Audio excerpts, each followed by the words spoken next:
Look All at right, you good evening, go. everybody. This is House of Fire Productions. This is a first and only because this is the first time I've ever hosted a Zoom call. We're pretty adept to tuning into Taylor stuff, which is fun. But this is my first kick at this cat. This is of course, I've been on many Zoom meetings, but never hosted one. So, Yeah, good for and you. You're doing good. yeah, so we've got some people live, which is fantastic. We got some people from Mexico. Sherry's cross Yeah. town. It's all good. So welcome. What caused me to do this? Well, I'll be Yeah. very blunt, honest, and vulnerable. I had a terrible, awful, shitty feeling day. And I it was did too just like, today, which is you know, interesting. yeah, it was like, I think I'd sent you a text and it was just like, it was kind of like a falling apart, but not but a good falling apart, meaning that, okay, it's just time for this stuff to just kind of go. And then after that, it's just time to say, all right, what was may not be working anymore, but now what's available, what's new. And what I'm finding lately is that when I'm feeling crappy like that, then I want to go hide. I want to go home. I don't want to see people. Maybe I get lost in a show or I eat too much or something. I got lots of distractions. I got more distractions than I got time to tell you about it. So I just said, all right, I put in the group saying we should do this. And I'm like, no, we should do this like now, like within 24 Like hours. yesterday. Yeah, like yesterday. Well, you know me. It's like when I want to get some, let's get at it. Yeah. And so we've got a few on tonight. We will see if anybody watches the recording, which is okay. And if it is, it is. If it doesn't, if they don't, they don't. There's nothing wrong with that. No. And this wasn't anything to do with the group more than just me. Is to say, sometimes in the group setting, it can feel a little formal.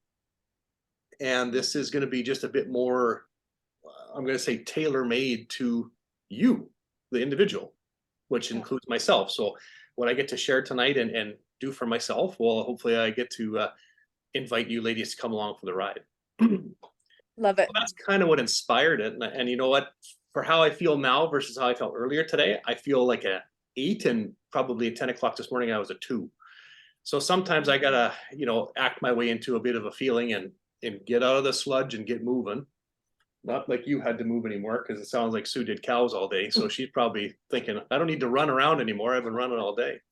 Yeah. But sometimes that motion creates emotion, and was just maybe the thought behind it. I've done these years ago, but not in a virtual sense. I used to do them in face-to-face kind of format, and always liked them. So I thought, well, what the heck? It's the week meetings we have are 2 weeks, which to me sometimes is great, but sometimes it feels a little long. Yeah, I agree. I agree with you. Lynn was saying today, she's like, well, I wonder how everybody else is feeling. It's like, well, Lynn, probably like the ocean today. It's like, well, one day we feel like we're riding high, and the next day we feel like we're going down. So, Yeah. so it's an interesting thing. So the cool part, we don't have to do introductions. We all know who we are. Yeah. But the first thing I want to do, I just made a couple notes. I kind of tuned in before I left work, and then I came back. So first thing, we want to make sure you're here, you're present, cut all cords. Let's make sure it's just you. You're grounded and present. Connect, ground down, do what you need to do. Take a couple deep breaths.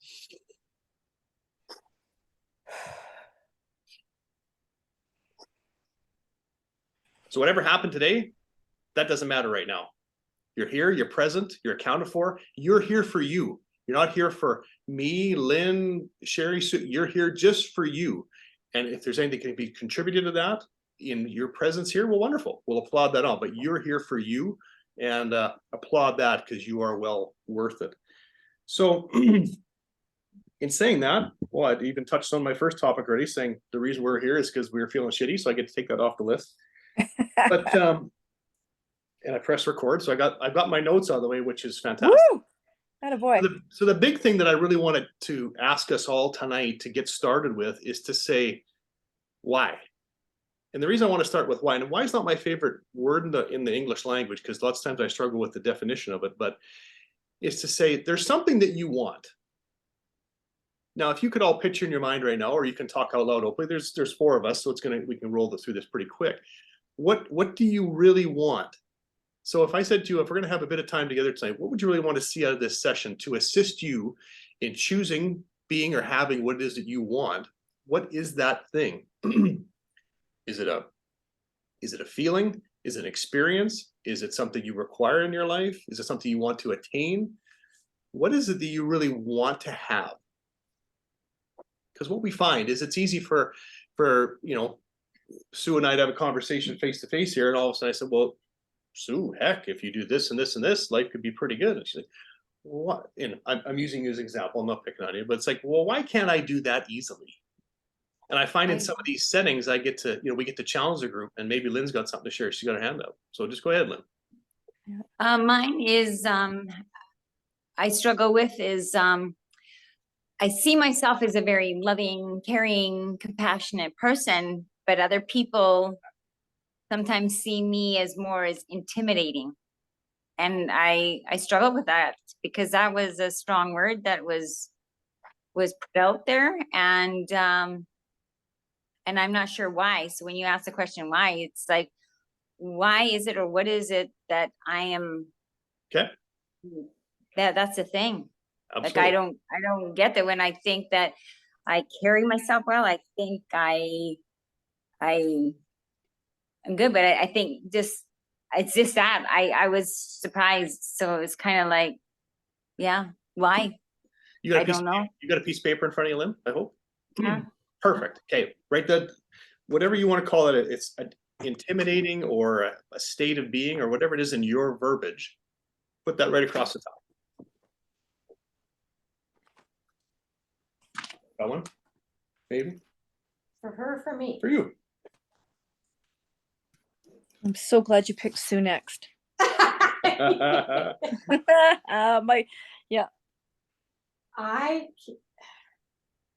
Part of the reason I came tonight was because I was craving my people. You guys are my people. Perfect. And I was feeling so kind of lost and lonely. You felt that way today, Sue? Yeah, very much so. So when Chris wrote that, it was just like, I'm on board. I don't care. I'll drive to frickin' Kitscoty if I have to. It's beautiful this time of year, Kitscoty. Yeah. Like my ego has raged the last couple weeks. Mine too. I feel like I reverted to my old self from a year ago. Okay. And this morning I finally sat down and I did the garden meditation. I did ego yesterday and I kind of felt a little bit better. And then this morning I did the garden and it came, and it was just like what Lynn had posted today, if everybody saw that. I sat in it. I just sat in it. And I'm like, why am I feeling this way? Why am I feeling so judgmental to everybody? Like, I've been a judgmental bitch this last 2 weeks. I can't even stand myself. And I can't stop. I haven't been able to stop my mind. And so when I asked Source this morning, like, why? And I think part of it is that I was so happy. I'm so happy and excited for Shelby to move out. But I think it's bothering me.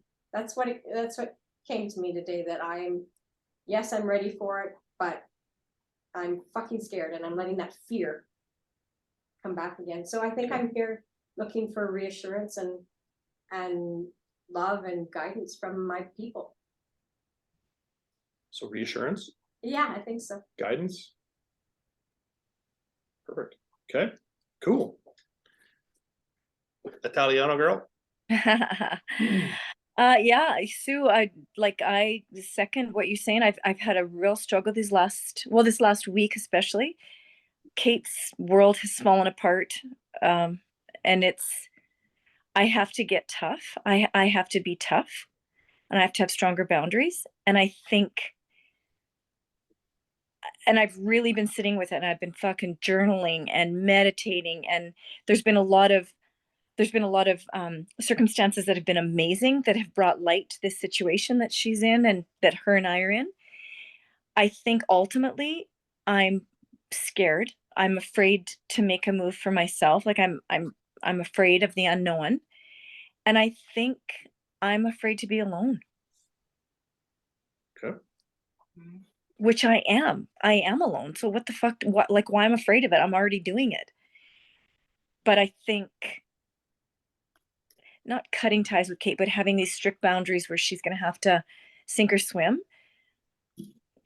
But I don't know, like I've got this personality that when people fall apart, people that I love, I just don't even ask. I just swoop in and I fix and I put bathroom mats and pictures and I cook and bake and I do all these things to fix everything. It's like I can't even stand other people to sit in their pain, and I feel like I've stripped away so much of my own shit, which I needed to, and it was time that this fear of loneliness maybe, or fear of being afraid, it's there. It's like now I'm facing it and I don't like it. Oh, sister, we were separated at birth. I know. We should take our daughters and lock them in Shelby's new little house Yeah. together, and they can sink or swim or whatever, and we can go away to somewhere far, far away. Yes. Can Hassel, write that out, make her sign it right now. Make her sign it. Contract. Contract. Okay, Hassel, wait a minute. We us girls went, now you go. You know, I get it. I'm the fourth. It's all good. Yeah. Mine would be, I'd kind of more sum it up in distraction. So, and I've distracted myself over the years with people pleasing. I allowed that to hold myself back. This past weekend, I basically stayed in the house for like 3 straight days. I was exhausted, feeling crappy. Then of course I'm feeling crappy. Then I'm sitting around lethargic, eating. Then it just kind of starts to pile up, right? So that's what prompted this tonight, is like, I have to get moving and creating, I guess, is the big word. When I'm not creating, I'm a miserable bear to be around. And now I just said that, I'll write that down, is to say, you know, why am I not creating? Question mark. Because when I'm creating, I'm in my wheelhouse, I'm in my best. I like that space, that's where I want to be. And so I guess I'm going to get some help from you ladies tonight, just to say, well, why am I not choosing that on a continual basis? So Yeah. If I can add something, Chris, yeah. with all that you guys are saying, that yes, I say about the intimidating part, but this past week has been a nightmare. Okay. A true nightmare. And as far as the ego has been totally, I wanted to be, honestly, I wanted to run away. And I think I said that in our last meeting, but this past week is I too just want to run away, because I'm a people pleaser. And like both you ladies have said, and Chris, prior to the women joining us too, 2 weeks in between our meetings, I find too long, because I feel disconnected then, because a week it's like, oh, I can't wait till Tuesday. And it's like, oh, like even today I'm thinking, man, it's next Tuesday, another week, I gotta wait. And as soon as I saw Chris tonight, it was just like, oh my gosh, I don't know already. I feel already I'm home. And then Sue shows up and I'm like, oh, I feel like I'm right there in the room. I felt all this love. So it's like, I felt like I'm now I'm in my happy place. Yeah. I feel like I'm where I'm supposed to be. So it has been a roller coaster. And I thought so many times, I'm going to hurry and reach out to Sue, and I'm going to hurry and talk to Sue. And then I'm going to hurry and reach out to Taylor. I'm going to hurry and reach out to everybody. And it's like, Lynn, you got this. You've got the power. You can do all this. And then I feel like, why do I feel like I've crashed? And why do I feel like I'm going back a year? And I don't have my notes with me because they're back home because they weighed too much on the plane. So I left them. I left lesson 1 at home. I left lesson 2 at home. And everybody says, go to this. And I'm like, I can't reference it. So I felt scrambled. And then so I did. So it was all of those things. And then dealing with personal matters. And so I felt very depleted. And so when Chris said this tonight, I'm thinking, I'm on. Yeah. So I'm definitely feel all of you guys, and I feel like we are all on that page. And I feel I should have reached out sooner, because I probably could have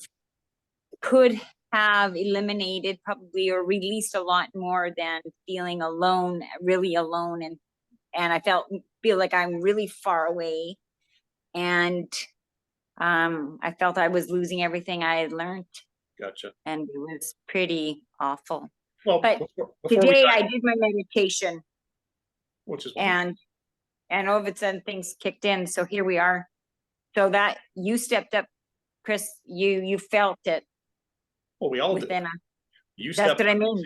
you saved a life today. I stepped up, I hosted a Zoom call, you know, Sue stepped You up. stepped up this thing to bring us all together. Yeah, and- we're all and- doing stuff, and- guys. Here's where I feel like we and- don't, before we do the next stage here, we don't, we don't say to ourselves, hey, I maybe I need to hear somebody, or need to be surrounded by my people, so we don't reach out because we think, oh, they're busy, or oh, I don't want to say, oh, well, they're probably doing their thing, and it's like, well, no, they want to hear, because the 2 weeks is good and bad.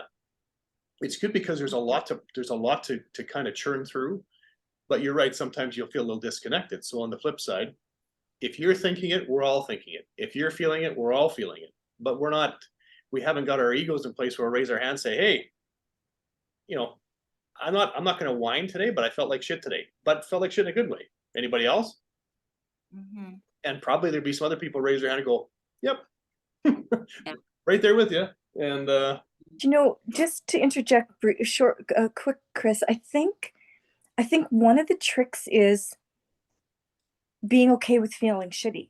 Like, we can't feel good all the time, and we have to learn to be comfortable in the discomfort, where I get really impatient and I'm just like, I want this magical thing to just like land on my lap, and I just want it gone. But there is magic in sitting in that discomfort. And I agree, we have to reach out and we have to process it. And I think discussing it is huge rather than stuffing it down. Yeah. But yeah, I think there's clarification there too. For me, my brain too is like, I preach, I say, oh, we got to be comfortable in discomfort, except I'm not. I don't like it. It's very easy to say. Oh, it's way easier for me to hear what your problem is, and Yeah. I can give you guidance, and I can give you guidance, and I can give you guidance. But you know, same damn thing applies to yourself, but to take it. Yeah.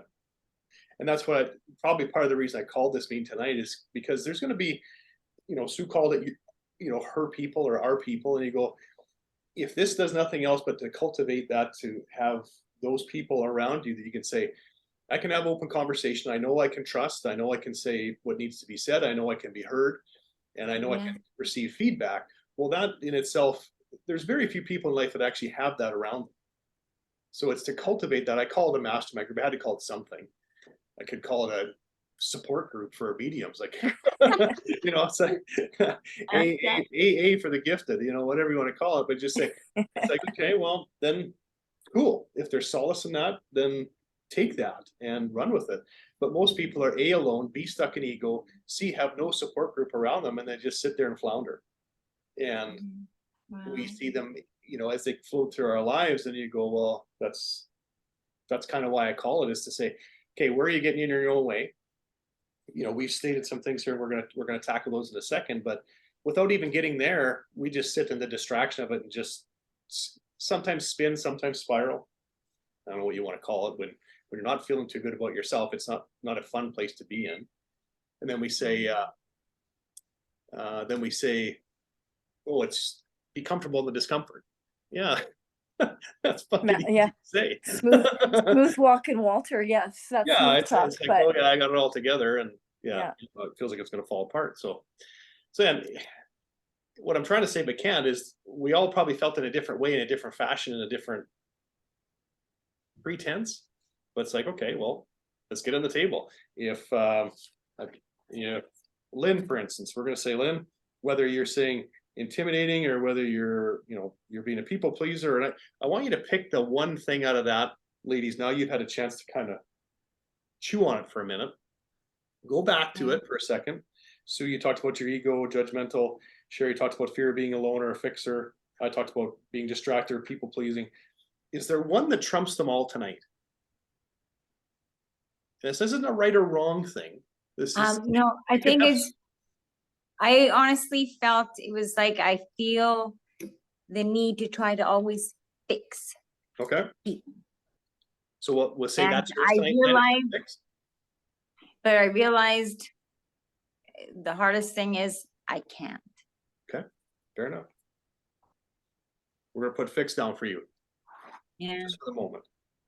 Sue? Can't you skip me and go to Sherry? Okay, Sherry? I love Give it Sue when an extra Sue minute. goes, no. Well, I mean, I think it's a tie between the first two, but for simplicity's sake, I'm gonna say exactly the same as Lynn, because that's what I want to do for my kid. Okay, That right now, that is the biggest thing on my plate, and it's like I want to fix it for, and I can't. Sue? And Oh, sorry, I thought you were done. no, talking. I was done. Yep.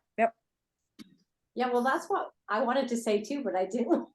All right, Because I've always been a fixer and I have worked hard not to be a fixer. And now her painting and cleaning and everything else, it's just like, oh my God, well, you don't have this, you don't have that. And I want to fucking fix it for her.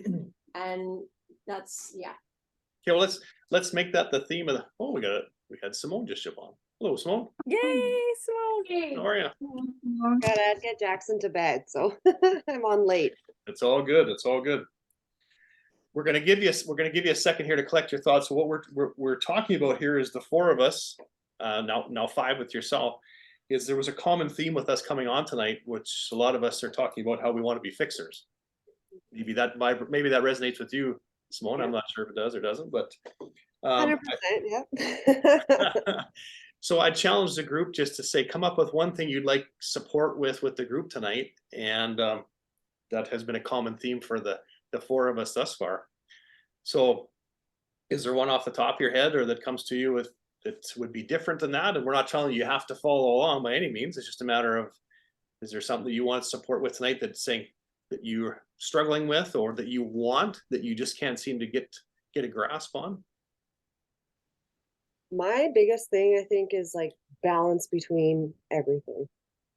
Like I'm struggling to find my balance between, like, yeah, with my son, but with these kids, with my medium stuff, with my work, with my own work.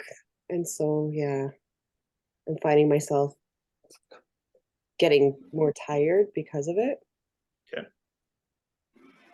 So can you put that across? You got a piece of paper in front of you? Yeah. Just maybe grab one. I always have one here. Where's my little notebook? Oh, it's under my bed. I have dust bunnies under my bed. Yeah. I don't have. I have books and journals. I have like 3 different journals under here. So for the rest of us, while Simone's grabbing her book, take that header and write it at the top of the page. If it's fixer, if it's balance, whatever that is for you, write it across the top of the page, okay?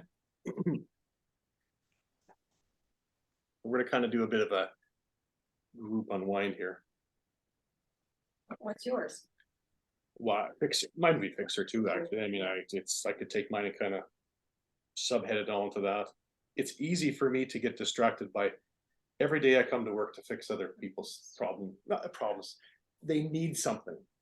So I could spend all day doing that every day without question. And as empaths, we do, right? Absolutely. That's- Yeah. We're good at it. We're a bit predisposed to it. And next thing you know, you're empty and going, oh, the day's gone by and you feel like you're just completely white. You're like, well, I don't know if I got a whole lot done, but yet everyone around you feels like they're now up here and you're down here. Or when I But I say, guess that's where maybe mine's the same like that, and finding that balance. I was just gonna say that, Simone. Exactly. Yeah. And we do it because our ego craves it. I was also gonna exactly, Sue. I think that like Okay. we teach people how to treat us. Like it all comes back to us again. yeah. Yeah, it does. Absolutely. So And you- then ego craves it, we give it to ego, and then we're fucking depleted. Yeah. Exactly. Okay, so we've answered one of the first questions, is why. So really, if you're going to change a behavior, you have to first acknowledge that you have something that you want to change. Yeah. Then you got to say to yourself, okay, what am I getting from this?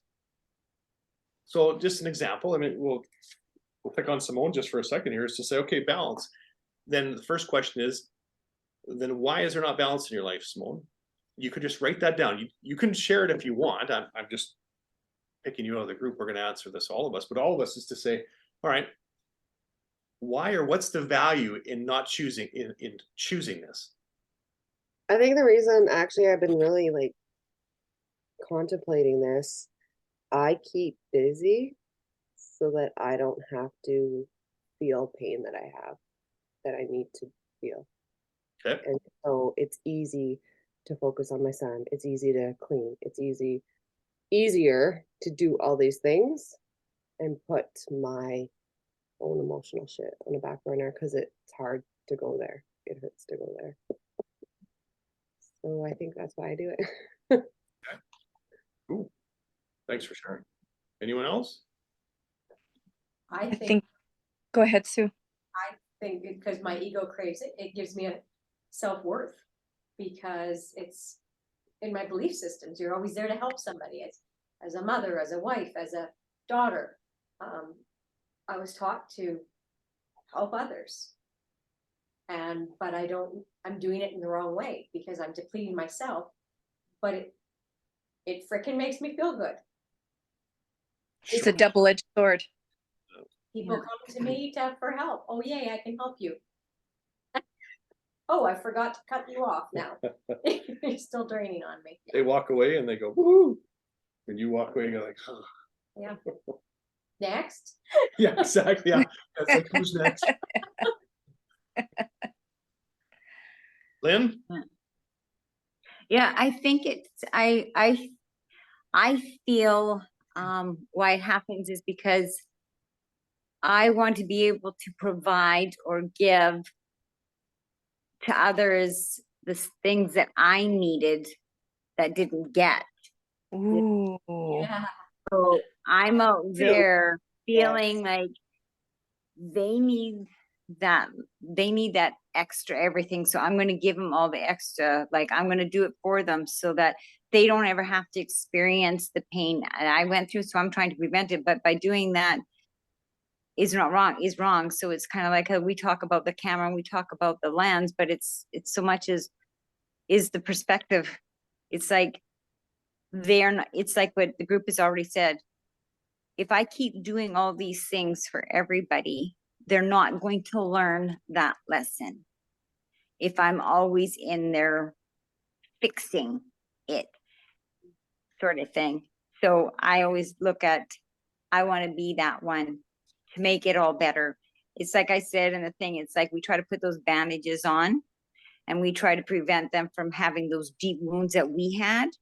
But when we don't allow them to heal themselves because they have things that they need healing, if we don't allow them to do that on their own, their wounds and the things that they're hurting, their pain, and that their depth of their pain is theirs to figure it out. Otherwise, if I keep doing it, they're not going to learn how to fix it. And if I'm not there one day, then what have I taught them? And how have I helped them if I haven't let them experience it? So it's like changing my perspective and say, it's like, hey, I'm here. If you like some guidance, I can help you with that. But they have to be able to help themselves and be able to be their own voice and be able to recognize things. And that's how I look. I think that's why I do the things I do. But I've definitely been learning a lot. I think the reason why we're at where we're at today is because of all those layers we have peeled off, and they're still continuing to peel off, but we are much higher than the lows that we felt a year ago, like, because I signed up a year ago. So I look at it, how low I've been. Yep. But I see now how high I've become. And for all the people out there, whether it be your daughter or your other daughter or my family, my kids or sister, it's their journey, and they have to be able to go through it just like you did, just like I did. And the pain they have, and you discover, it's like I said in the thing, it's like I felt like the fixer, but I wasn't able to fix it. I finally figured it out. It's like I can't fix it until they know something needs fixed. And then we just have the tools like Taylor had provided to me a year ago and has provided to this day, as well as each member of our team has helped me. And now it's just like that. That's how I feel. But Cool. then Yeah. they learn their lessons. Yeah. They won't learn their lessons, right? Yeah, it is. And it's tough on us because we do want to fix everything, but there come a time where we have to allow them, because it's like I said, last week I said in the group, I was determined, I was desperate to fix me because I caught myself lashing out at people, and I thought, oh my God, that's not me. What's happened to me? What's happened to me? I let all the outside distractions get to me and be so demanding that I was giving and giving and giving, and I was completely drained and no energy, and I started to retaliate, and that wasn't me. So I was desperate to get better, and my group has helped me with that. Cool. Yeah. So I think there's a lot that we don't give ourselves credit for too, and that it's now somebody else's journey, and our journey is we have succeeded and passed and become so much more valuable within ourselves, that we are valuable to the other people, and we just have to wait and just till they discover what they need, That's sort right. of thing. It's like Sue has said about we plant gardens and stuff like that, but I said today too is one thing I discovered is I put the seeds in, but I didn't fully attend it. It's like Taylor said today, you got the mailbox, but you're not checking the mail. It's like I planted seeds, but I wasn't taking care of it. So now I have to now reseed my crop so that I can have a better production from it and produce and be able to sow that field and be able to whichever. So that's what I had to do, is like I had to cultivate it and now I have to reseed it and I have to attend to it and I have to do all of those things. So there's a lot of stuff kind of like that. But anyways, that's good. And Thanks. who are we to say, so we plant those seeds, we have to get over ourselves. We plant those seeds and those seeds are gonna grow, we tend to them, but they gotta grow. We can't say how that flower is gonna look when it grows. That flower is gonna grow and look however it is supposed to, not for us to decide. So is this all coming back to self-worth?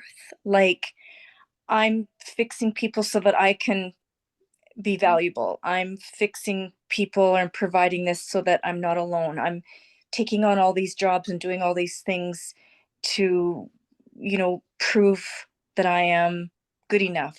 Like, is that the root? What's the root cause of this?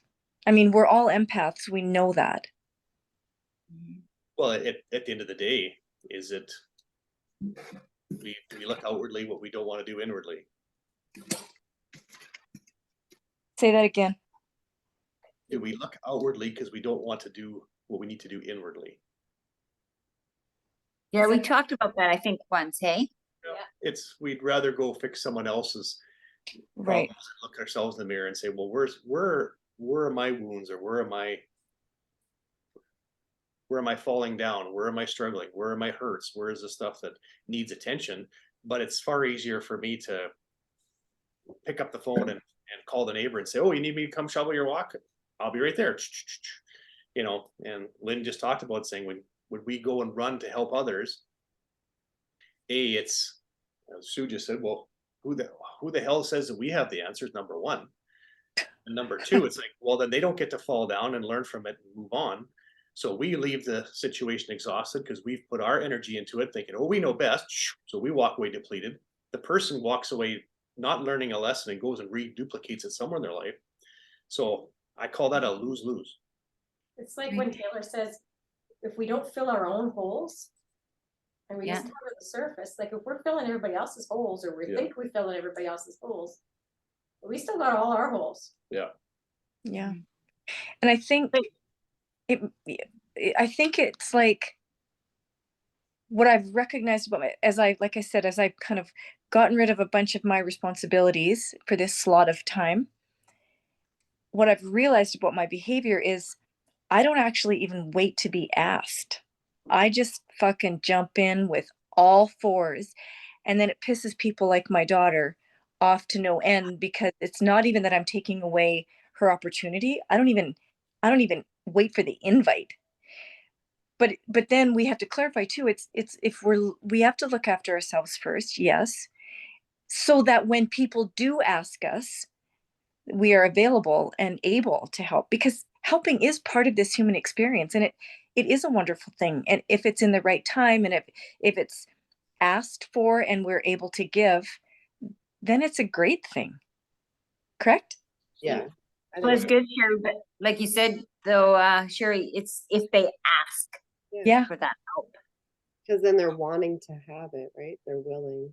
Otherwise, it's like she talked about the landing pad, right? Yeah. They don't have. It's not going to land.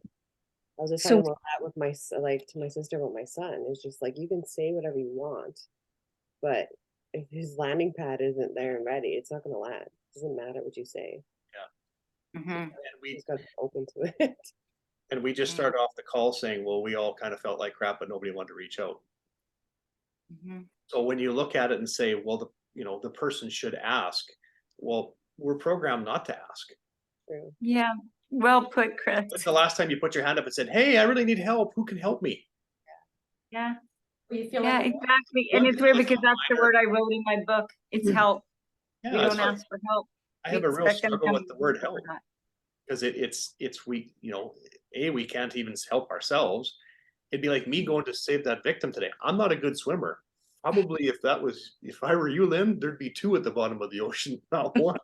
So in that Yeah. case, I couldn't help that person. I'd have to ask a question. Lifeguard, can you help this person? I see someone struggling. I don't have the tools to help this person. So what if the most powerful thing we could do is ask a question?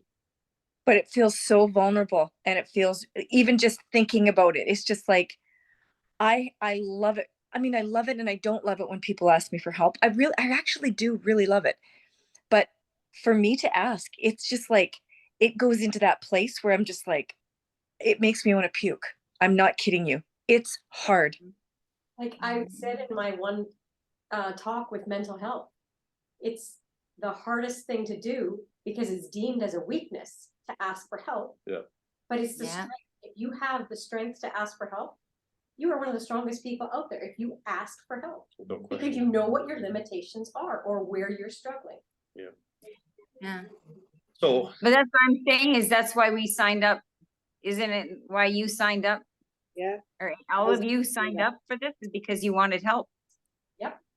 All of us. That's a step. That's a huge step. That's how I look at it. It's a desperation that, hey, here we are, and it's working. It's working. We just have to be patient.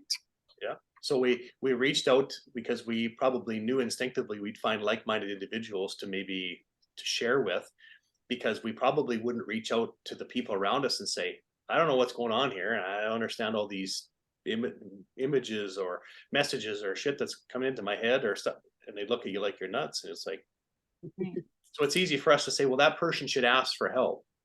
Well, Yeah. if we're intuitive, the kindest thing we could do is simply ask them a question, because we already know kind of what they're struggling with, because we're intuitive of it. But I guess she Right. means like the imposing, right? You can feel if somebody's not wanting your help. I think that's where Sherry's meaning, like that imposing, like, I'm just going to do it for you. I'm just Yeah. going to be in your face and I'm just going to, Yeah. right? I think that's finding the balance again in that, like knowing when, and we are intuitive. So we know when people actually want our help, and we know when people are like, fuck right off. Like we do. So I think it's knowing that, because So they'll ask, I'll be the asshole in the group and ask this question: what if the kindest thing we could do was to do nothing? I don't think that's true.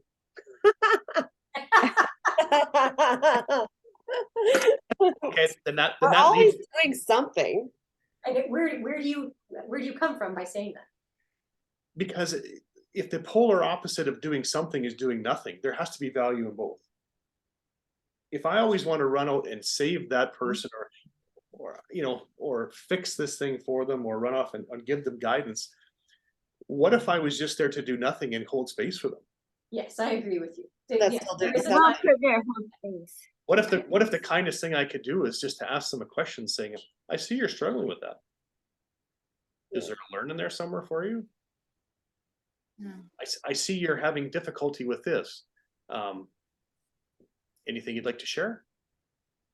If they say no, they're not open to receive what you're going to give them for help anyways. Yeah. If they say yes, then you can say, how can I support you? How can I assist you? In what way can I lend a hand? Because nothing's worse than when you're trying to fix, if Sue's trying to fix the tractor today and I'm out there and I keep handing her the wrong wrenches, she's going, you're not helping, you're slowing me down, man. Like, like you're trying to help and I'm sitting there going like this and I'm handing her wrenches and she's like, you keep giving me the wrong ones. But it's filling me up going, oh, I'm fixing and I'm doing this and I'm helping. And she's like, Jesus, man, go that. You're killing me. You're wasting my time. But that's what we want to do, is thrust ourselves in these, because we intuitive know what may or may not be needed.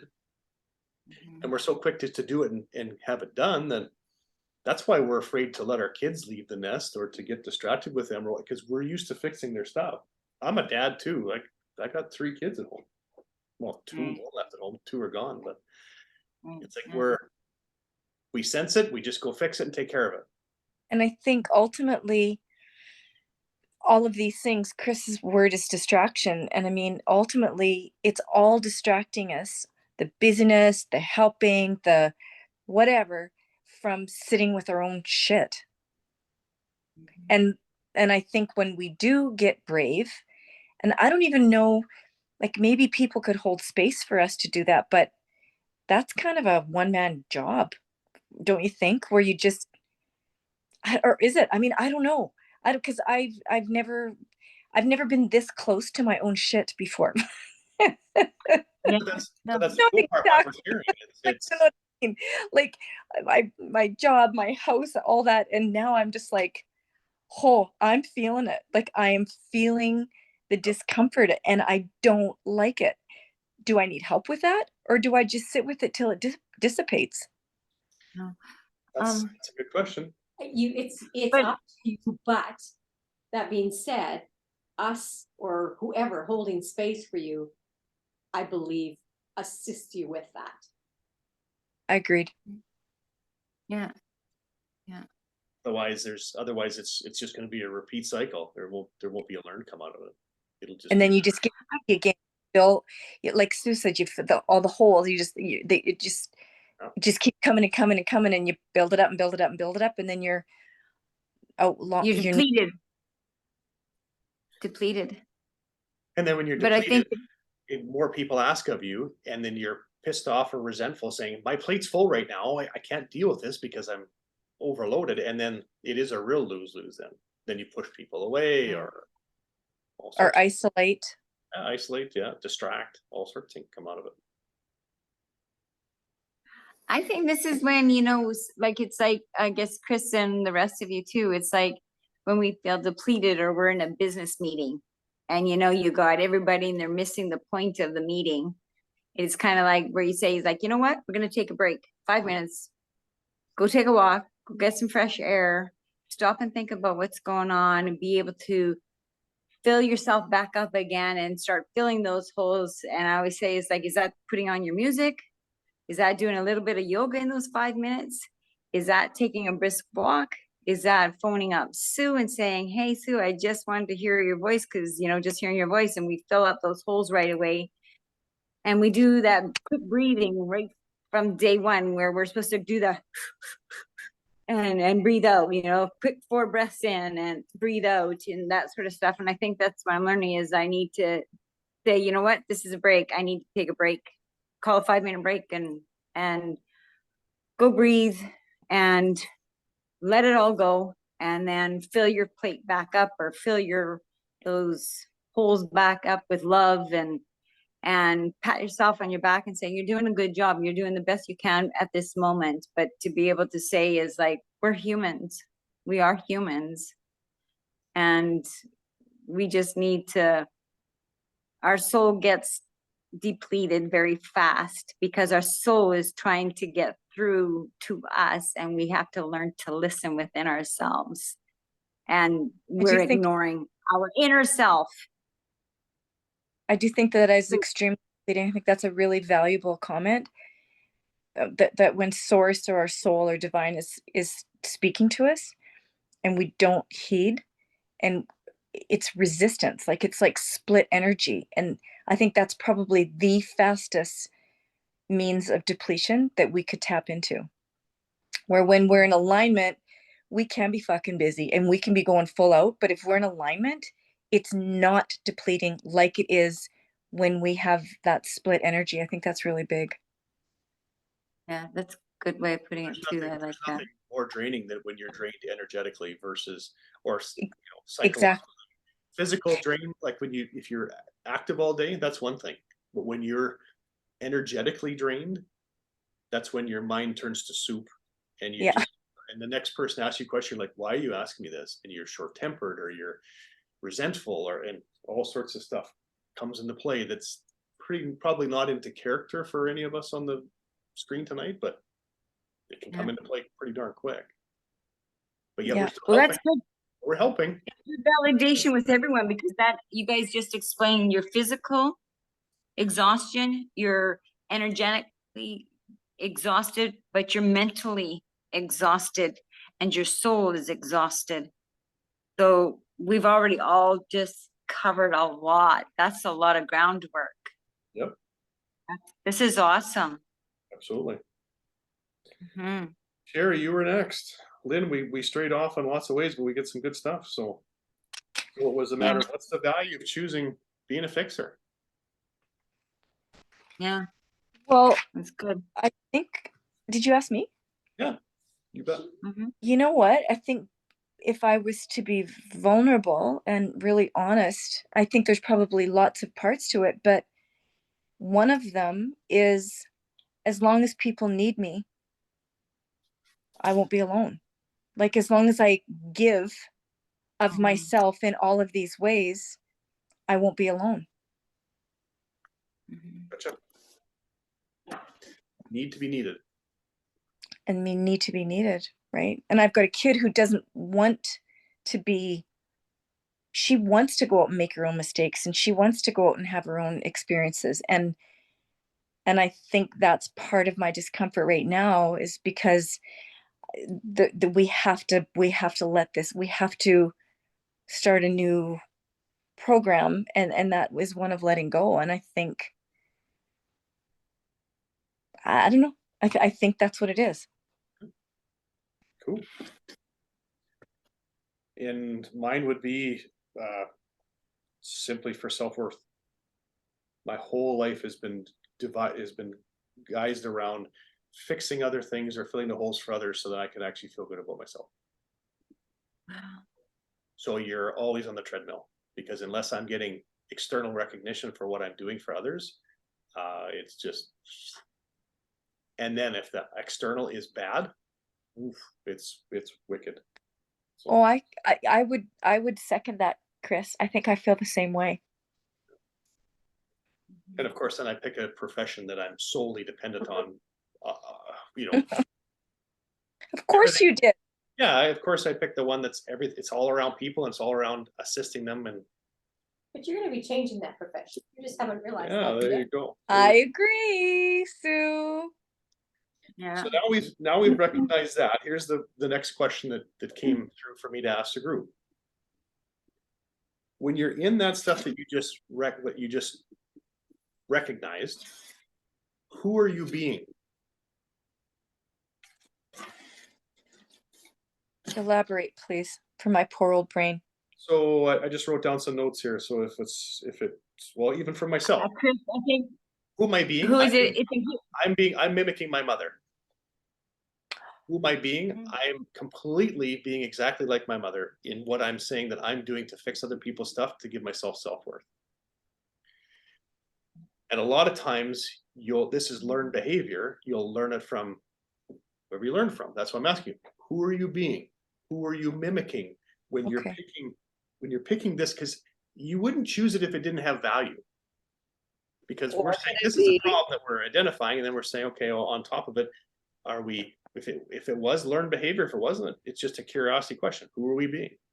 Mine would be opposite. Mine would be, who am I trying not to be? Okay, that's fair enough. Then tell me about that, Simone. Like I like going back to Lynn. So I never wanted my kids to feel the pain that I did growing up. Okay. So I tried so incredibly hard to be almost opposite of my mom. Okay. Right? So I'm trying to be everything she wasn't. Oh, gosh.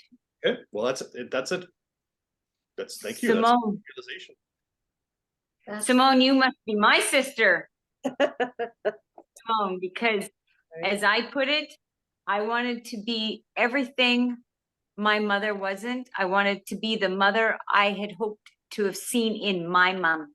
Yeah. I want my kids to have been able to trust and feel that they could come to me with whatever. I may not believe in some of their things, but I will always show love. So I wanted to be everything my mother wasn't to me, Yeah. that I expected. So I lacked, there wasn't the love, there wasn't the attention. So I wanted to be everything she wasn't That's for exactly. me growing up. That's a pretty cool realization, ladies. Yeah. Good job, Simone. Sue, Good Sherry. job, everybody. Sue, you got to go next. I'm not sure. I probably, my mom was a great mom, but she didn't show. She was a very private person and she didn't show. She let us fall, she let us do whatever, and she let us learn. And I probably didn't, I know this because I talked about it with the counselor at one point in time. I wanted to be what I wanted my mom to be, and she Yeah. wasn't. So I wanted to be in my daughter's face. And my dad was the opposite. He was always there, picking things up, watching over me. Oh, telling me, you know what, this is probably their next step in life. And sometimes I probably resented him for it, but I went along with it every time. So I was probably, yeah, it's probably, I'm that way because I'm trying to be like my dad and trying not to be like my mom. Ooh. Cool. I think, I mean, I felt I loved my growing up. I loved my granny and grandpa lived a mile down the road. We grew up on a farm. My mom was like lovey. Dad worked away. I loved him. Yeah, he started drinking later in life, so that was kind of shitty, but I was older, so it kind of, but then as you guys are talking, then when Kate was 5, that's when we experienced all the death, like Clint and my mom and my dad and the miscarriage, and everybody kind of died in like 1 year. And then I was just in fucking survival mode. Like I think I was like I I don't even think I was aware of anything except like breathing. So I don't even know if I was, I don't know. I don't know. I really don't know. I wonder if you wanted to, or that you are the person you thought you needed to be. You needed to be. Yeah. Oh my God. Yeah, yeah. Yes. Yeah. Yes. When everybody checked out and left me, Who else had to fix everything? Who else I was remember saying to people, like to myself, thinking, it's counselors. I went to my share of counselors. Like, it's like I would look behind my shoulder and over my shoulder and be like, yeah, there's fucking nobody in this lineup. Like, it's just me. Like, there is just me. So that's what it is, Sue. I'm trying to be the person that I needed when they all left and I had to do this big job of raising a kid by myself. Only I spread myself so thin, I did a really shitty job, I think. No, you didn't. That's judgment of it. That's your We judgment. all get into that mode. So that's I know. enough for all of us to do that. So we'll recognize that in all of us. But Okay. who's right and who's wrong? Who's a good parent? Who's a bad one? I don't see the awards they give out for Parents of the Year unless I missed it. And if they made a manual on how to raise a kid that was actually good, I didn't buy it. Or I didn't. totally did not get that memo, Hassel. I didn't Yeah. get the memo. Rosie O'Donnell put it well. She said that first kid should have been a throwaway. You're like, It's like, I made all the mistakes with that No one. clue. Maybe the second or third or fourth could, maybe I get that one right. You know Yeah. what? They pick us. They're not victims. They pick us. There's something they want to learn from us. So Yeah, I know. No, you're absolutely right. So I love it.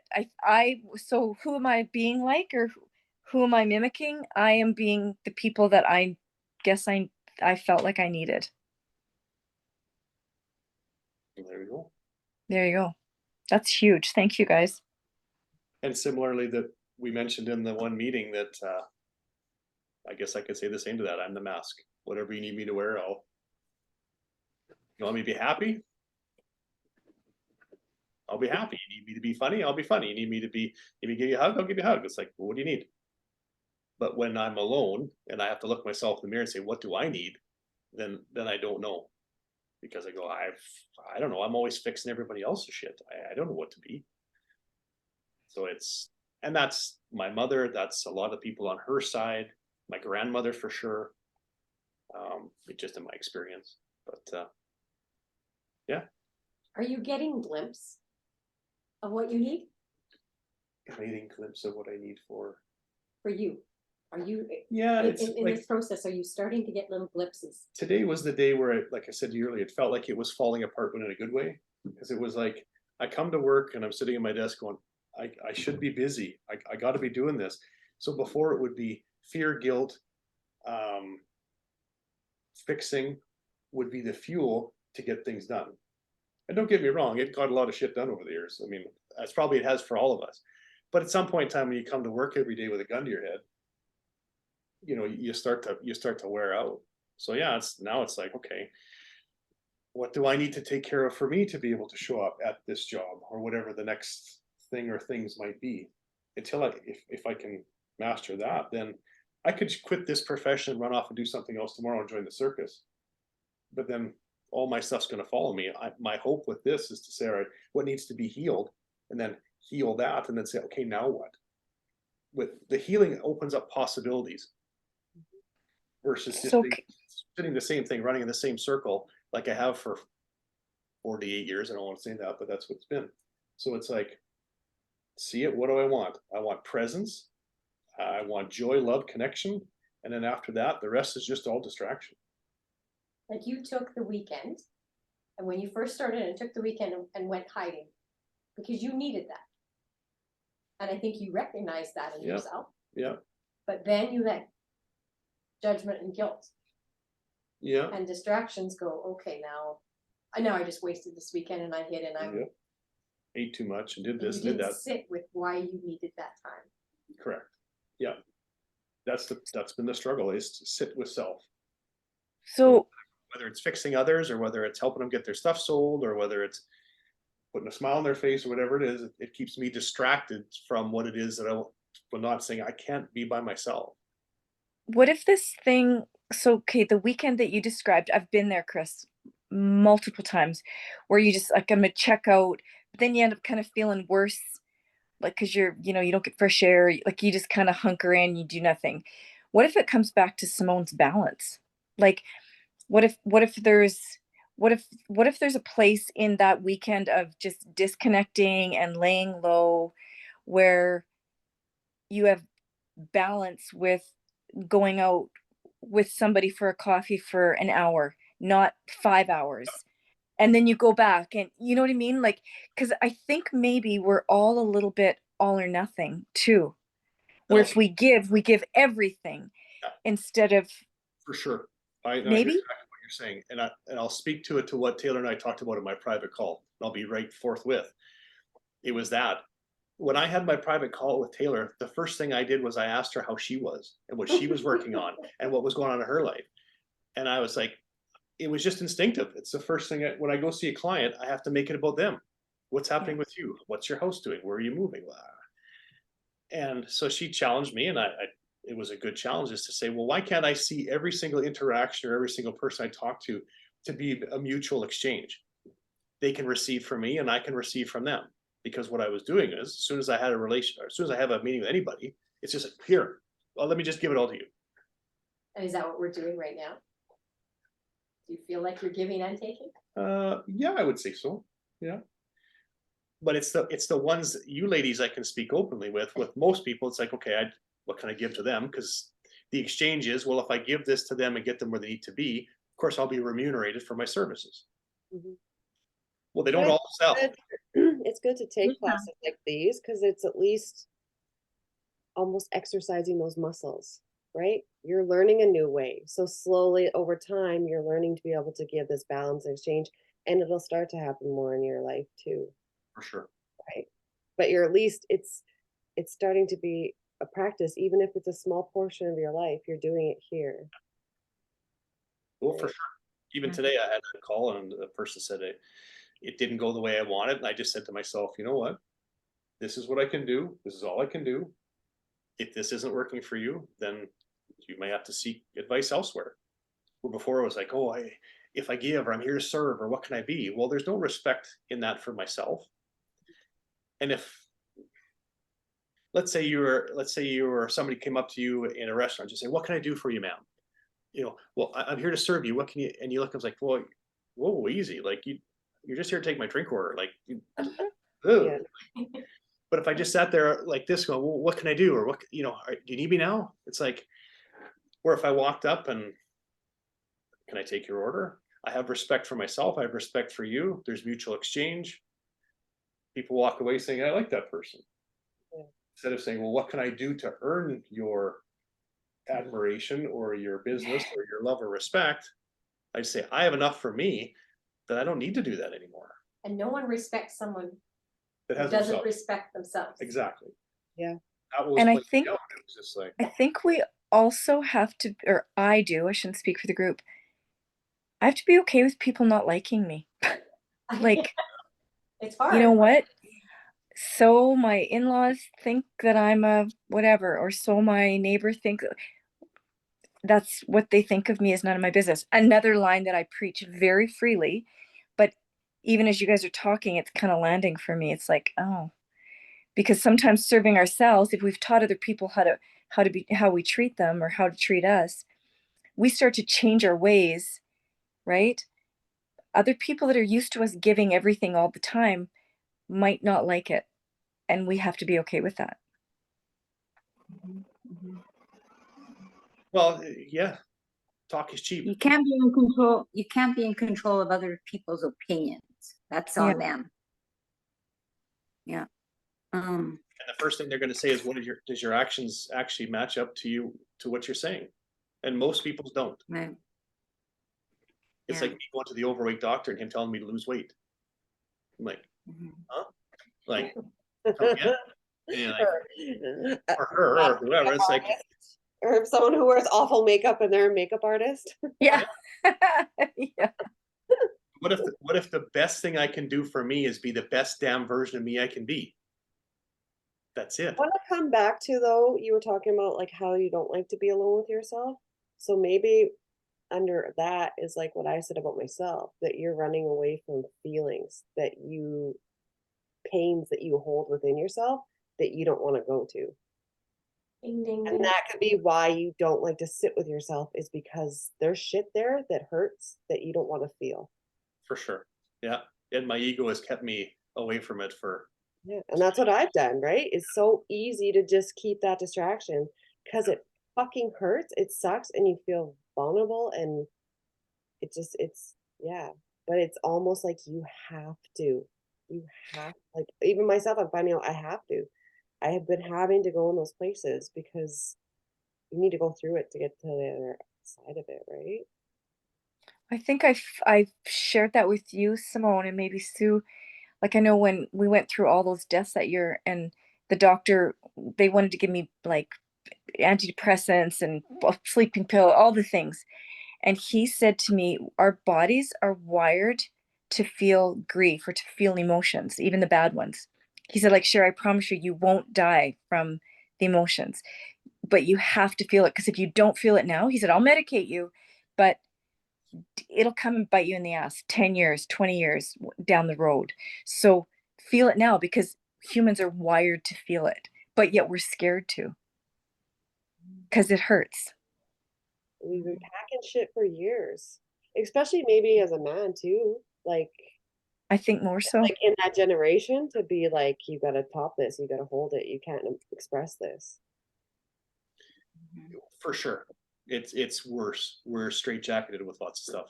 Mhm. And that's the way it's unfortunately men choose it that way, and it is what it is. And it's been a years of conditioning. So like now when you sit, you're like, your spirit's like, no, we're gonna actually feel this. And you're probably like, no, I don't want to. So let's Yeah. right. That's But probably why you struggle to sit with yourself. is part of that, Simone, and part of it was the other is when I'm a Pisces in a water, I feel my own and I feel everybody else's. I'm Pisces too. Yeah. And some Pisces in a water, and sometimes it was just all I could handle. Just it's I just couldn't handle it, so it had to be a distraction to get away from it. Because if someone's upset in the room, I can pick them out. Or if my wife is upset, I'm 10 times more upset than she is because I just want to soak it up. So that was part of it, was not wanting to confront it, and part of it was not understanding it and just saying, I don't even know what the hell this is. So in the unawareness of it, I just said, okay, I'll go eat, I'll go make money, I'll go do what I need to do. I just got to get away from it. But there was, as Sherry just said, there was never getting away from it. It was just it was always a band-aid on top of the wound, right? It was just, okay, I got away from it for a moment and I felt okay. And then something would happen and it would spin up into gear and you're like, whoa. And we all can sense that to a certain degree. Yeah. So do you think, Chris, that that the emotions are too much for you to feel? Or do you think that it is that you just have not learned how to feel them First, I had to find out in the maximum capacity when they hit you hard and heavy, the whole thing? First, I had to learn to ask if it was mine. Number one, I used to get so wound up, I'd get physically sick. I would physically leave the room and go throw up. It was just like that's what I remember in our interview. Yeah. Yeah, I do. I did that for years when I was a kid. And I wasn't that I was like eating and then doing that. It was just like I couldn't handle what was coming in.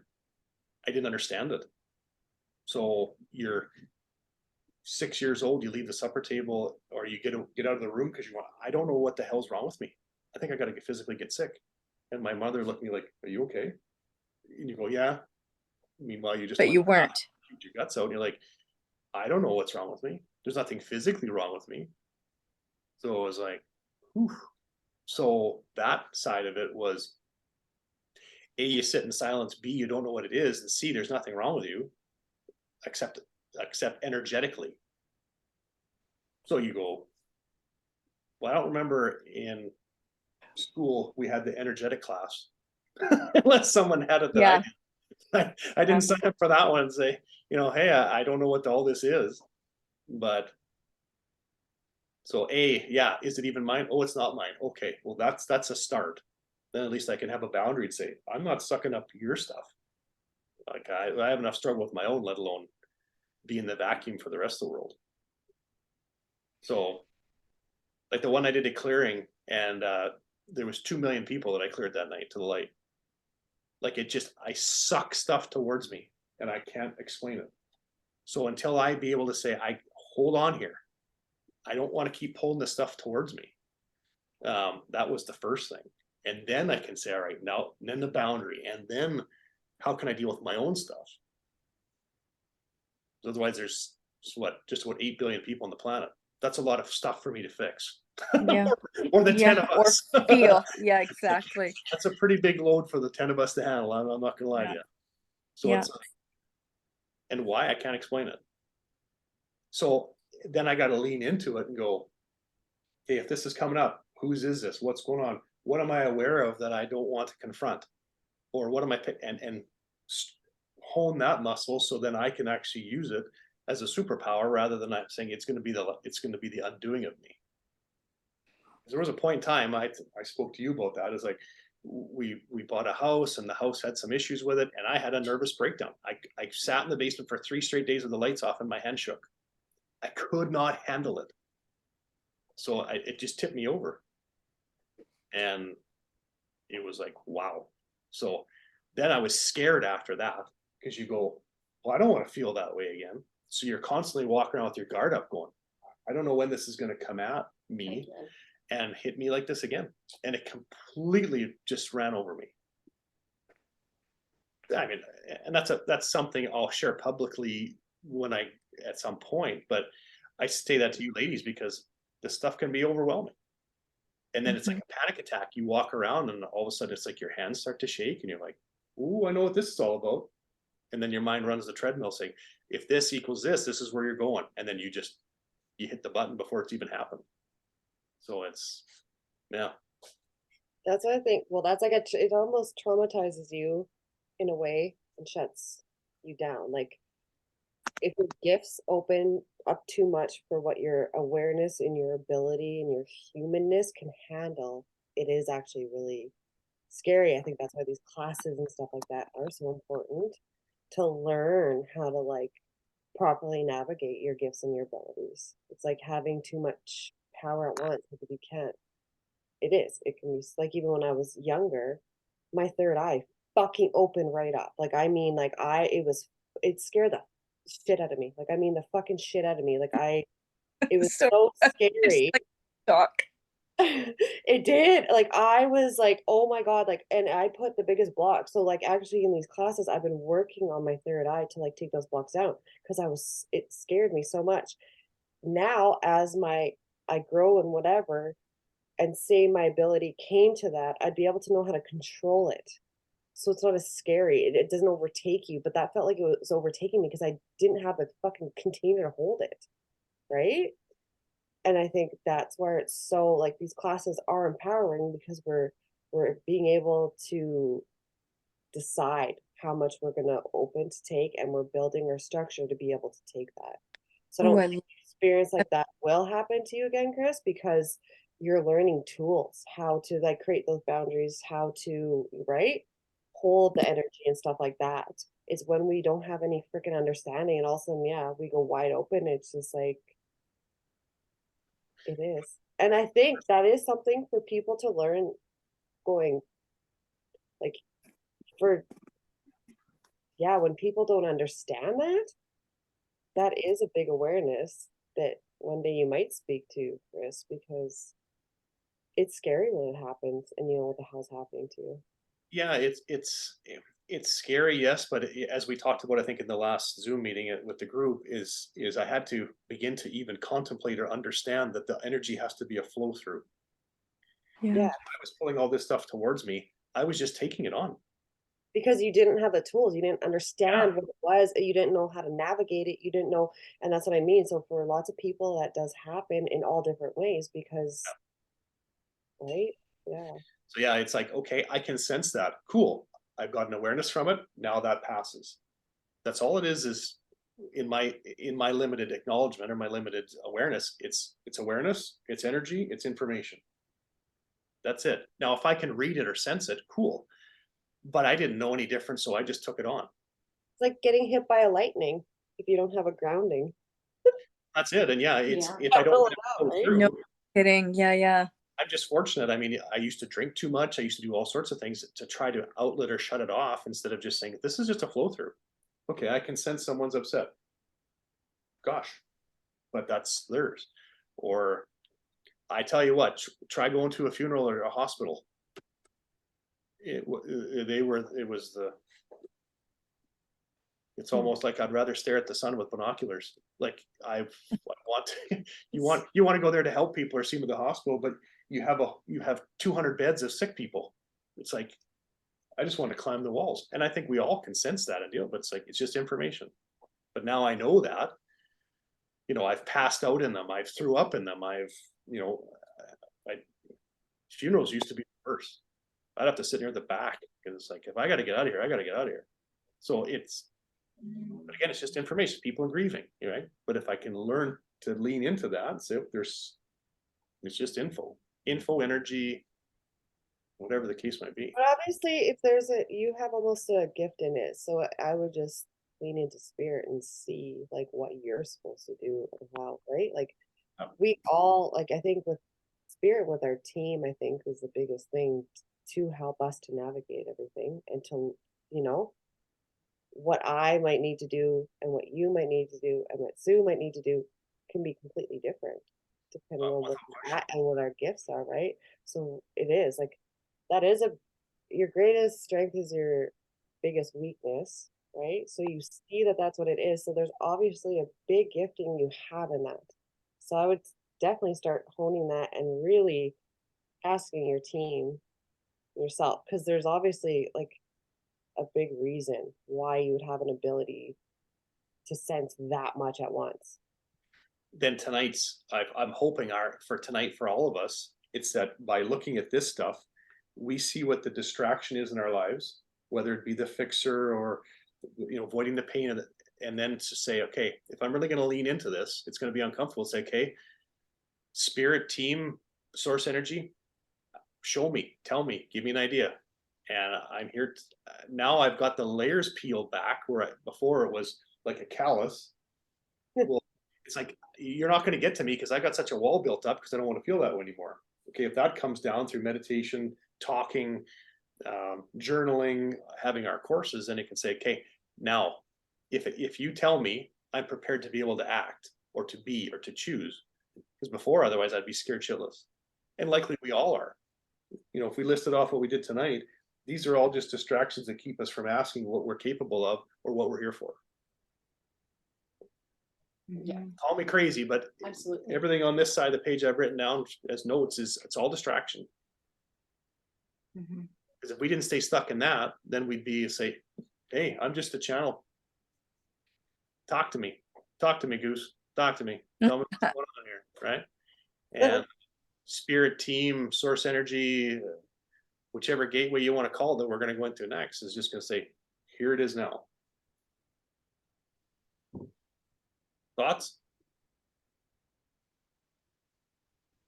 No. 4 pages of notes. Yeah. I lost my the bathroom really quick. I'm gonna mute you guys. So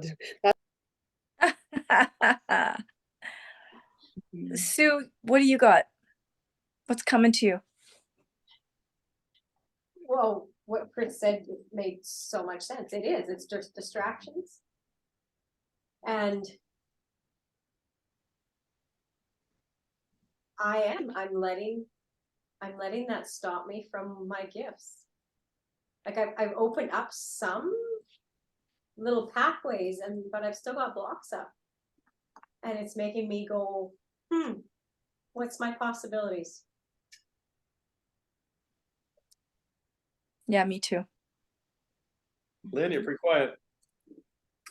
Oh, I am taking it all in. It is, I think it's the distractions for sure, but I think we need to pick and choose, but we have to, you talk about your self-worth and it is, we need to really still dig deep within ourselves. And we have to be able to navigate, but be able to say, is like, you know what, I've taken on enough for now. And like you said, Chris, be able to release it. And as far as Sherry, with being alone, I think sometimes it's replacing that loneliness with things that bring you that joy and that peace and that harmony and the things that can bring you laughter and all that, replacing what was once there and lost because we're filled with so much distractions. And sometimes we run towards all those things and that to keep us going, to keep us busy, because we're all each and every one of us in this group are very busy people, but we forgot what we need, and we need to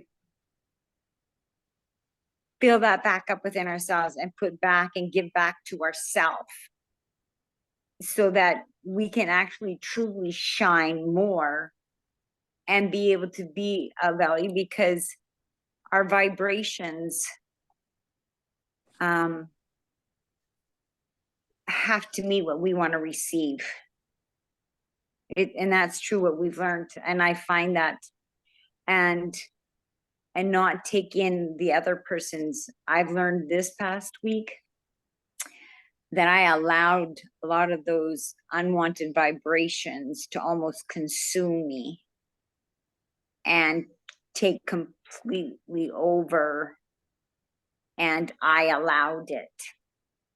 So I need to be able to disconnect or whatever. And then I'm quick to then now, these past few 48 hours, I guess, to hurry and go out there and say, okay, Lynn, bring back the joy, crank up the music. Everybody says we crank up the music, you know, or go watch a favorite movie, or go soak in a bathtub, or pick up a phone and connect to the person that actually lifts you back up. So if that's one of you guys in the group, then that's what we need to do. We need to really focus more on giving ourselves what we need first before we give to others. Because if we're lacking love, then we need to put more love into our lives. And that might be love. I love baking. Sue talked about baking. I thought, man, I love baking, man. I can smell your bread. And it's like, why did I stop baking?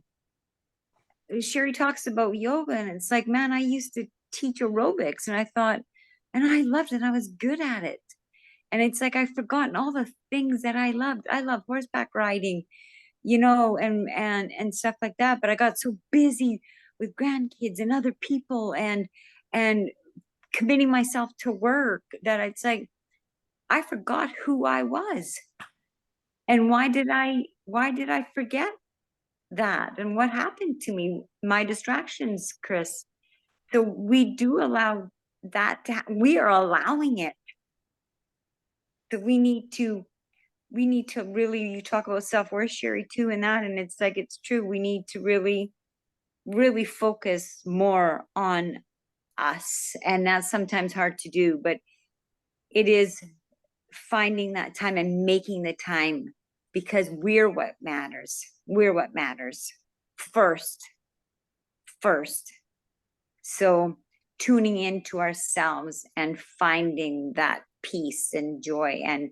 And once we do that, then the others are going to see that. And then, you know, the kids will be happier and the wives will be happier. And that, because you're happy and you're glowing. And we need to put back that joy and happiness, because we've forgotten what it is. And for you, Chris, I haven't had the opportunity to have one-on-one with you, but I've listened and stuff like that. And I think you're a fantastic man. And I think you take on so much, but I think, again, you run away from yourself, I think. And I think you really need to run to yourself and be able to look in the mirror and say, man, I'm a kick-ass guy, because I got so much to give, but I got to give back to myself, and that, because people have taken away too much from you, because of all the energies that you take on is unbelievable. But you've already become aware of it and you're already letting things go. So it's like, we need to truly look within ourselves and find peace and joy and bring it back into our lives. What we did, all those fun things that we've forgotten about, and it's so easy because of those distractions. Thank you, Lynn. I mean, that's kind of what, but that's good advice for all of us. What if we're, instead of fixing, we look at this week and to just say, I just want to receive. That's huge. Because if fixing is always outward, then the polar opposite should be, well, if you're not fixing something, I guess maybe you're either healing something or you're receiving. Mm-hmm. And just sit in receiving. Like I said, what's, to kind of wrap up so we don't talk all night, but it's like, what's one step forward for all of us? Mine would be to receive from myself, number one, and then from the outside world, if I choose it, number two. Mm-hmm. I'll start. What's one step forward this week that you'd like to do differently to show that you're making a choice and moving it, well, choosing something different, creating something different? I don't know if I'm just answering it, but I'm just, as we're talking, because I get really bothered by the fact of getting exhausted or being tired, like you said, all of a sudden you're drained from whatever. But as we're like talking, and Sherry mentioned this, she's like, if you go off work, you're probably just gonna need to sleep and rest and rest. And it's just like, what if that all of a sudden you being drained or tired is your soul telling you, huh, you need to recharge your battery spiritually, emotionally. You need to like it's almost like I get pissed off at it and I try to fight it, but I almost feel like that's my soul's way of being like, no, you need to take time for you, whether it is to lay down and meditate or, just I don't know. Let's make Bake or sleep or sit or yeah. and like yeah, you said that because I had that on Friday. All of a sudden my son came and all these emotions and I just got fucking drained. Like I was so tired. Nothing happened. And I was gonna fight it and I'm gonna sage first, I'm gonna do all this stuff. And it was just like first I was like, I'm gonna pull cards. So I pulled 3 different decks and all of them kept saying it doesn't matter what the world says, if you need to rest, you need to rest. And like all of them, I'm like, oh my God. So I listened and I did. I like napped for like 3 hours and then I got up and then I napped again. And then the next day I was able to sage and sweetgrass and play singing bowls and whatever. But I don't know. It was almost like my soul saying, no, take care of you first before trying to like clear the whole house and do all these things. So maybe like the thing I'm getting mad at is actually the thing that's trying to help me.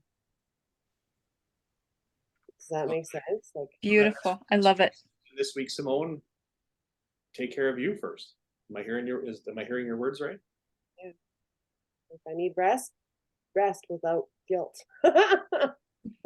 or getting mad at myself. That's wonderful. Yeah. Cher, what do you think? I think I have to mind my own fucking business. That's what I got to do this week. I don't know. That's Such a a nosy doesn't. Nelly. Mind your own That's goddamn a business. download. Right? Jesus Christ. What's that? Such a nosy Nelly. Mind your own goddamn business. I'm being. Oh no, I'm loving it. You're just piggybacking on mind my own fucking business statement. So then, what if this week, Simone, take care of you. Sherry, shut the hell up and receive. Yeah, I like it. Or maybe even. Mind your business instead of mind your own business. Mind your business. Oh, that's a good one. Try that Yeah. on. I like it. Then what's Can one I thing leave? in the Son of Mexico? Sorry, Sherry, I cut you off. Go ahead. That's good. I got it. Go, Lynn. What's yours? Mine is just really, I came here just to work on me, to really find me, because I have spent so much time fixing and helping others that now I have the time now to just take time for me. And Why don't you bake some buns? this week, well, Food's gonna have to give me a recipe. I don't have one here. I'll have to bake something this week. Yeah, that's a good idea. So then yours is probably on the line of Simone's, a little self-care. Yeah, self-care, that's good. Enjoy. Yeah, it's good. Yeah, thanks. Sue? That would be mine too. I'm gonna put me first. And I'm gonna do stuff that makes me happy. I'm gonna find the time, or no, I'm going to make the time That's good. to do the stuff I want to do, and ignore the distractions that have been going on and pulling me backwards. And I'm going to step forward. Then I'm going to challenge you with this. When you have to make time, that means that your time is already full. So if it's a matter of you're making time, you're saying, I'm already full and I can't, I'm the afterthought. Where if you say to yourself, I'm choosing me first, well, you're at the front of the line, and then everyone else after that gets to take a number. Okay, I'm going to choose me first. Just curious. I just. Yeah, no, you're exactly right. Because it's when I make time to do something, I'm trying to jam it in. Yep. I'm not putting it at the forefront saying, this comes first. I'm not going to multitask me. Because I've been multitasking, There you go. like fucking stupidly the last little bit. And you're really good at it. Are you really good at it, I think Sue? so, Yeah, me too. but I'm gonna not multitask me. I'm gonna single task me. Ooh. The rest can follow. That's good. Yeah. Very good.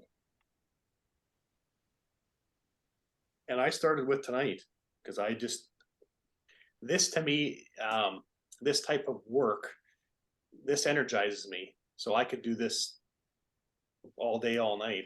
And my wife laughed because she came home. I said, "What are you doing tonight?" So I got to go back to the office. What's up? I said, "Well, I got a Zoom call with the ladies." She's like, "Oh," and I said, "Yeah, first time I posted a Zoom call. I don't know if I even put the invites out right, but we'll see." And she's like, "You're a nut job." I'm like, "Well, I don't know. What's the worst thing I could do? Fuck it up."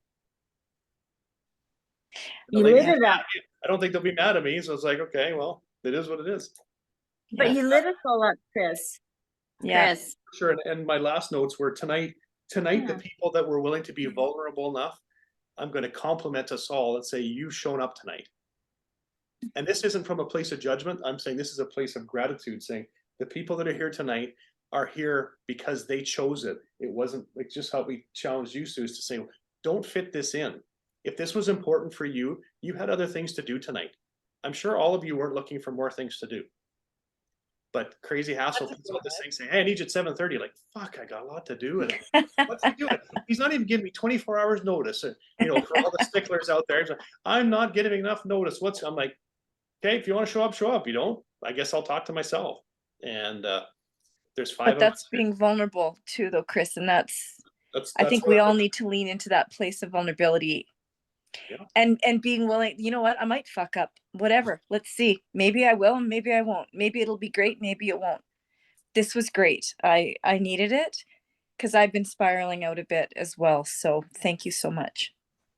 Well, then take time for yourself to have some grace. Take time for yourself to be grateful. Pat yourself in the back. Like this work, you will not do anything harder in this than this. Yeah. Self-exploration or self-examination. This is as tough as it gets. Now, don't get me wrong. I've never had children, so I understand childbirth is extremely difficult. Very good caveat. Thank you for Yes, recognizing. I can't speak to that, but the pain of self-exploration and self-realization, it's freeing and it's rewarding, but very few will walk this path. Very, very few. Like we're talking the half of the half of the half of the half a percent. Like, so applaud yourself, number one, to be vulnerable enough to show up to a room of, we're somewhat still strangers to each other, even though we do know some about each other. But at the end of the day, we know it's a safe place to converse and to have conversation and to exchange ideas. So have that. And again, the half of the half of the half of the half percent in the world have that. The rest do not. They live in silent suffering. So how can we help, ladies? We can help by showing them a different path, by being the best us and being centered and in love and balance with ourselves, is to show that there's a different way. You can help people more by doing that than you can by fucking baking them a loaf of bread. Sorry for the bakers out there. I'm gonna eat my own bread. It's like, I love bread, don't get me wrong. But it's you want to know how you can help? Be the best you. Like, period. Be the best you. Do the work. Do the work. We're doing the work. I mean, we're doing the work, you guys. And I mean, we've got this little guidepost who, I mean, I swear to God, if Taylor, I'm sure you'll be listening to this tomorrow when Hassel posts it, but like, she's an alien. Like, she is from another planet. I don't know any other 20-something-year-old that has the insight and the intuition that she does. But I am so grateful that, I mean, she's brought us all together, you guys. Like, she's created this tribe. Like, and I am so grateful. Yes, because it's powerful. And I think Chris is right. We've got to start acknowledging the power that this is. Mm-hmm. Well, if you can never acknowledge the power of it on your own, you'll feel good when you're in the group, and then it won't go past that. The whole challenge behind tonight was to get past the simple routine of being in the group. I hope the next one's face to face. Because that's when we all, then we're more vulnerable again. Mhm. And that's why am I inviting you to go stand up on a stage? Because I want to get you out of your comfort zones to say, this is where the real magic can happen. And I won't say any more than that, because I don't want to, get you guys thinking and ask me all sorts of questions, because your certainty mind kicks into gear. But it's like, okay, well, this is some things that are going to be out of your comfort zone. But if Yeah. I didn't challenge myself from that, I wouldn't challenge the group, and I wouldn't be part of the group. And that's the way I can help. Yeah. This is work on me. This is selfish. This is solely work on me. And if you ladies got value out of tonight, thank you. Thank you for letting us tag along with your work Yeah, on you. It's all Yeah. good. You can also, Agreed. this is work on yourselves, and we all just get to be tag along for the ride. I don't mean to not be staring at you. I'm staring at the screen, but You're looking at me in the wrong corner. yeah, there you are. Yeah. So It's thank like you our for being support vulnerable. team. Thank It's you a guys support very team. much. Yeah. Thank you. Sorry, Lynn, I cut Thank you off. you. What was that? I just simply said it, we are our support team. Yeah. Mhm. So thank you for showing up. Thank you for being Thank you. vulnerable. Thank you for sharing openly, and thank you for being you. So go celebrate that for the rest of the night. But for sure, take that step forward tomorrow. You can share that with the group and saying, a step forward I'm taking for myself today is. And don't think that nobody else wants to hear. They do. We're Love only it. 5 out of 10 on this call tonight, and your action will inspire others to put themselves first and do all the stuff that we talked about tonight. We're holding space for all of them, guys, ladies, pardon me. Yeah. Hold space for all of them. And at times they're Awesome. holding space for us. Just keep that in mind. So Awesome. okay. All right. Okay, guys. Thanks, So much Namaste, hassle. whatever you Thanks, say. girls. Okay. Bye. Bye-bye.